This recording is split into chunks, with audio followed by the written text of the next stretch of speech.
Innocent children in a fight for survival, just as their lives are beginning. She went from perfectly healthy to stage 3 in 2 weeks.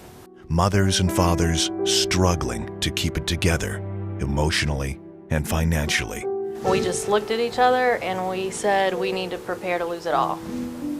Because we both, in our mind, nothing mattered at that point but our daughter.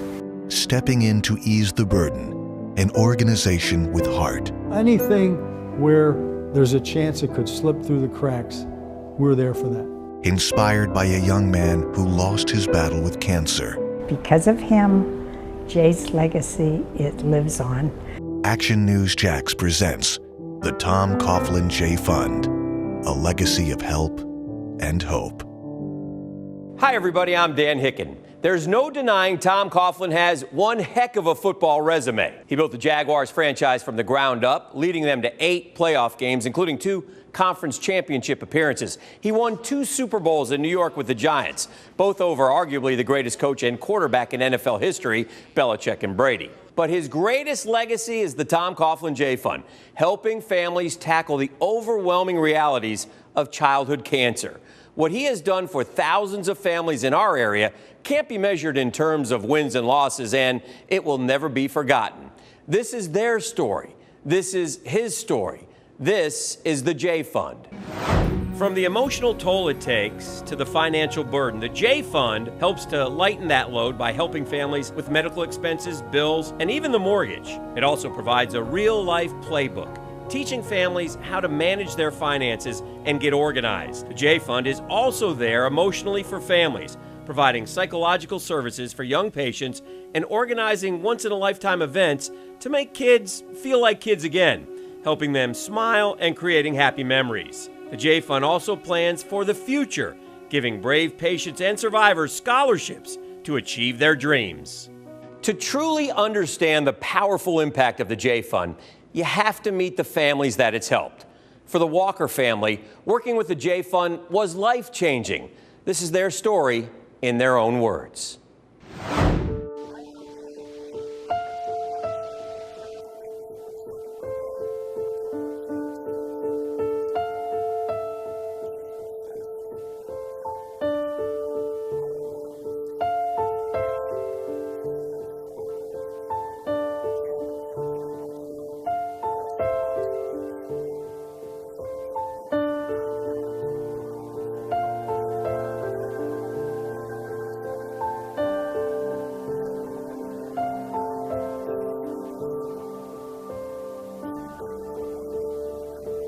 All I remember is it's pretty tough fighting it. This is the worst part about childhood cancer is you realize how much control you don't have.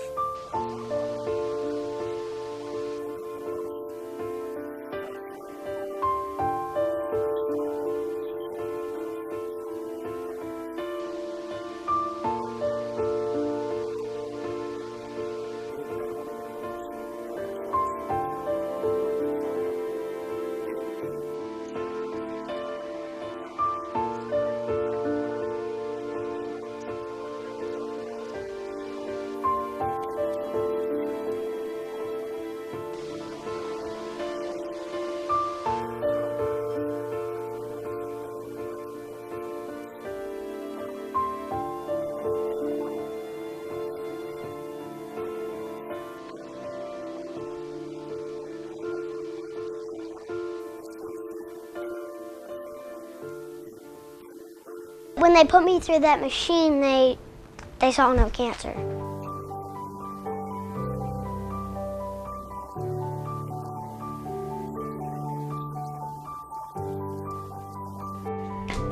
Why is that camera just staring at me like an eyeball? Just staring at me like an eyeball.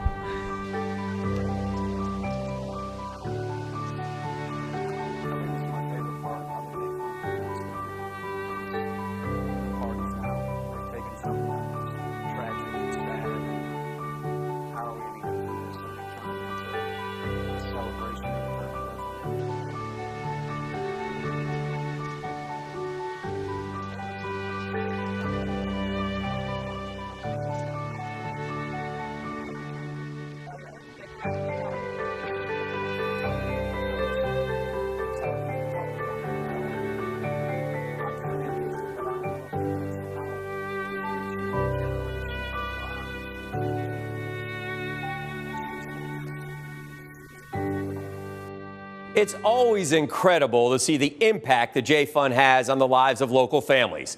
Now multiply that across 2 decades. The Jay Fund has helped more than 4,000 families. It's provided more than $8 million in grants, giving children a boost in their battle against cancer. The legacy of the Jay Fund began 25 years ago when Tom Coughlin took his first head football coaching job at Boston College.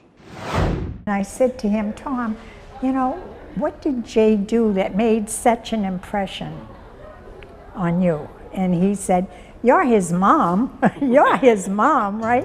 In 1991, Tom Coughlin took the reins at Boston College. It was a major career move for the new head coach. Coughlin was just coming off a Super Bowl victory with the Giants as wide receivers coach. It wasn't long before he met Jay McGillis, a safety at Boston College with an unstoppable work ethic. And I'll tell you what I can remember, here's this redheaded kid running like a chased, scalded dog around and he would stop and vomit and then run some more.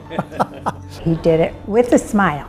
He gave 100%. With 1 game left in the season, Coach Coughlin learned of Jay's battle off the field, a devastating diagnosis, leukemia. Coughlin visited Jay almost daily in the hospital.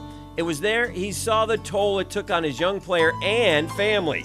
No matter how bad it got, McGillis brought the same spirit to his fight with cancer as he did to the playing field. He never, ever asked, why me? After just 8 months, Jay was gone. In the years that followed, Coach Coughlin wanted to do something to help families like Jay's, lifting some of the burden so sick children and their parents could focus on getting well. It started at BC and it never stopped. The Coughlin family created the Jay Fund. Because of him, Jay's legacy, it lives on. No matter how hectic Coughlin's life was as an NFL head coach, it didn't stop him from continuing the Jay Fund's mission and staying close to the McGillis family. Not too many people can do that. Now, more than 2 decades later, thousands of families are living Jay McGillis's legacy. Millions of dollars have been raised and hope for the future restored. We just don't know how to thank him. No matter what we say, he says, it's for Jay. Coming up on the Action News Jack's Tom Coughlin Jay Fund special. It looked like mono, but it wasn't, and it came back leukemia. And then I had to tell the team. Reflections on the battle that changed his life forever. The disease was ravaging, and he was gone so fast. July 3rd of 1992, he was gone. We sit down with Coach Coughlin to talk about the legacy that goes far beyond the sport of football.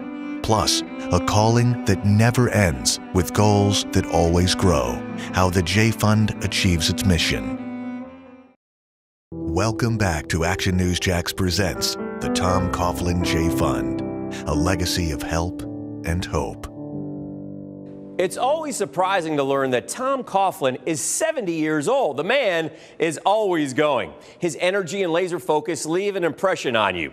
There's no doubt Tom Coughlin had great mentors, but a big part of who he is was shaped by a young man he knew, all too briefly. Coach, let's talk about Jay. Tell us the first time you remember meeting Jay McGillis, the football player. I remember meeting Jay. You have to understand the whole sequence now. So I'm coaching in the playoffs and into the Super Bowl, and I have accepted the job at Boston College. So I really don't know any of the players. And I'll tell you what I can remember, here's this redheaded kid running like a chased, scalded dog around and he would stop and vomit and then run some more. Which was, in those days, it was a really, really hard off-season program. Oh, sure. Tell me how you learned of the diagnosis, how it happened. I know it was during the season. Yeah, it was we had played at Syracuse, got beat, came back, okay? Trainer came into my office, I think it was Monday, and we're going over the players and who's sick and who's hurt and all that stuff. And he says, Jay McGillis will not be able to play this weekend. I said, what do you mean he won't be able to play? What's wrong? I said, well, he said he's got swollen glands, and he's got a temperature, and he doesn't feel good. He's very tired. And I said, well, can't we get the doctors involved, get this straightened out, get him healthy again, get him back on the field? Well, the diagnosis, which, it looked like mono, but it wasn't, and it came back leukemia. And then I had to tell the team, which was that was hard. That was really hard. That was my first time dealing with something like that with the team, with my team, and there was such love and respect for this kid that it hit the players hard. It really did. How did he handle the battle? Well, he handled the battle superbly. Right. He never, ever asked why me. He never was in that woe is me syndrome that you see sometimes. He stood tall, and Jay was a relatively quiet kid. You know, you'd have to talk to him to get him engaged, but always a big smile on his face, always doing the right thing, very good in the classroom, you know, the whole deal. And he battled because he was in one hospital, and honest to God, Dan, it was like he was in a room that was a cave. It was so dark getting to it. And I felt so bad for him because you get this news, you're isolated, you're in a hospital, you're in a hospital room, and you're in something like that. And I felt really bad about that. And then he was moved to another hospital, and the Dana-Farber, down to Dana-Farber. And, you know, it became more pleasant, and the plan was in place, and things were actually going pretty well. And he had the cord blood transplant. Mike McGillis was the donor. And, geez, I don't know, 3 or 4 weeks later, we got the call that it didn't work, didn't do what it was supposed to do. And I remember him calling to tell me, you know, and he did. And I said, Jay, don't give up. He said, I won't, Coach. I won't. And, but the disease was ravaging, and he was gone so fast. July 3rd of 1992, he was gone. Wow. And you would go see him. Oh, yeah. Daily.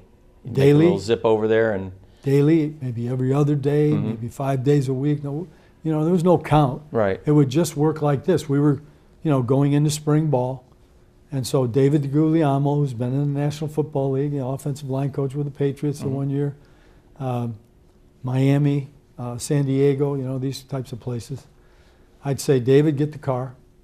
And he'd go get the car. I'd come down, like right on the nose at 12:30. He'd pick me up. He'd take me right to the door of the hospital. I'd get out. I'd go in. I'd go upstairs. I'd stay in with Jay for maybe a half hour, 45 minutes.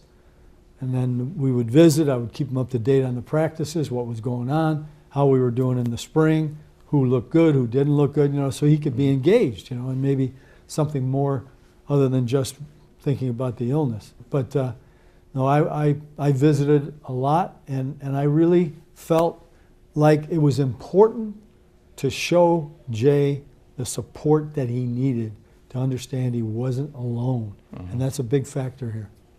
After he passed, you talked with your wife, Judy, and that's kind of where the genesis of the Jay Fund was born, right? I mean, you wanted, in the back of your mind, you thought, if there's ever a chance, if I ever have an opportunity where I can, watching what the McGillises went through, Yes. I know that played heavy on your heart. Incredible. If the sick child thinks that everything is under control and the parents are not stressed, it is much easier on that youngster in terms of the process of getting better, of healing. Whereas on the other hand, if they stress, if they feel stress, if they know mom and dad are, that does not help the healing process. I'm curious what it means to you now as we come up on 25 years since his death, what it means to you that his name lives on through what your family started. It means everything to all of us, my family and the McGillis family, that Jay's life has not been in vain, that he has done so much. In the 22 years since the first golf tournament, we have helped over 4,000 families, and in grants spent over $8 million. It's incredible. And that's in practical help, because that's what we believe in. You know, we're there for the mortgages, the car payments, you know, all the things, funeral expenses, gas expense, you know, food, anything where there's a chance it could slip through the cracks, we're there for that. Tom, I've told you I feel like this is your greatest legacy, but I'm curious how you look at it, considering what you've done in the National Football League building a franchise here, winning 2 Super Bowls as a head coach, had another Super Bowl as an assistant. What does this mean to you? It actually means everything to me because, you know, when you're in this profession, you do sacrifice a lot of time with family. But what's important for me is that my children and my grandchildren be a part of this organization and in some humble way get the sense that, you know, whatever we can do to serve others, that's what we want to do. And in the case of families who have a child with cancer, we've seen it, we know it, and we need to be there and encourage and support both financially and in every other way, emotionally as well. So that means the world to me, that my children and my grandchildren see what we have devoted ourselves to in a very humble way. Believe me, I get more out of this than we give, you know. And in truth, the real thanks goes to Kelly and all the volunteers and all the people that read, all the people that work day in and day out on the J Fund to make it better. So any way in which we can pick up on ways in which we might serve, and the credit goes to those that live it every day. Well, thank you. Coming up on the Action News Jack's Tom Coughlin J Fund special, making the mission happen. This is a fun event. Yeah. People have a lot of fun, and it grows and grows. How the J Fund raises hundreds of thousands of dollars at each event using a little star power and a lot of heart. Welcome back to Action News Jax presents the Tom Coughlin J Fund, a legacy of help and hope. For at least one day each year at TPC Sawgrass, it doesn't matter where the ball lands. That is unbelievable. Who gave us the distance? Making it to the Island Green at TPC Sawgrass doesn't matter as much. The real goal is bringing in the green. That's what happens each year at the J Fund Celebrity Golf Classic and Wine Gala. The formula is simple. A little fun, a few famous faces, and the kind of generosity that reminds us all of the good in our community. To help me tell this story, I'm enlisting the help of a little girl who knows the good work of the J Fund firsthand. Hi, my name is Destiny Daniels. We're at the TPC covering the J Fund. What brings you to the J Fund? Well, what brings me to the J Fund Gala tonight is supporting Tom Coughlin, my former coach with the New York Giants, and everything that he does to battle children's cancer. This is a tremendous event to help kids, and we just love coming back for it and supporting it, and get to see Coach Coughlin again. People who succeed in life are trying to give back. I always like to be a part of it because I love giving back my own self. And you know, I'm a big fan of his and what he's doing, so I want to come and help out. What do you think Coach Coughlin will do now that he's back in Jacksonville? Well, I think he'll be okay as long as he applies a lot of sunscreen. We hear Coach Coughlin's a big fan of yours, especially on the football field. Well, this is true, and I'm becoming a big fan of yours because you're doing an awesome job. Thank you. Oh, you're welcome. Thank you. Thanks for those tough questions. So many great people here for a great cause. For Action Sports Jax, I'm Destiny Daniels.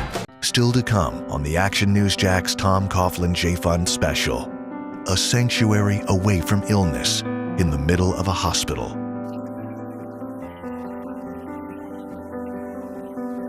How the Coughlin J Fund and Wolfson Children's Hospital created a special place for teenage patients. Welcome back to Action News Jax presents the Tom Coughlin J Fund, a legacy of help and hope. The J Fund has helped create sanctuaries for families, a place to get away from their illness. One of those is a special comforting space at Wolfson Children's Hospital. It's called Evans Room, and teenage patients fit right in. Evans Room is where kids can get out of their hospital rooms and take their mind off their treatment.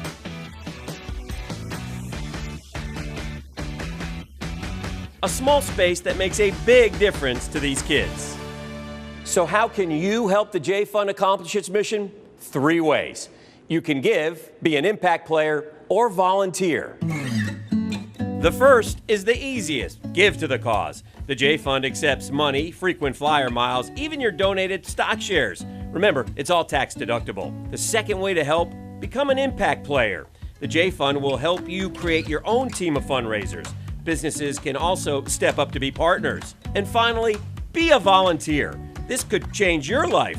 Coach Coughlin is looking for social media gurus, office administrators, and even face painters. If you've got a skill and a passion, the organization will put your talents to good use, and you get to work with these inspiring families. For more in-depth information on how you can help, visit tcjfund.org. For me, this is personal. As a friend of Tom Coughlin and a supporter of the J Fund, I want to thank you for taking the time to learn more about this great organization, the young man who inspired it, and the coach who puts his heart into it.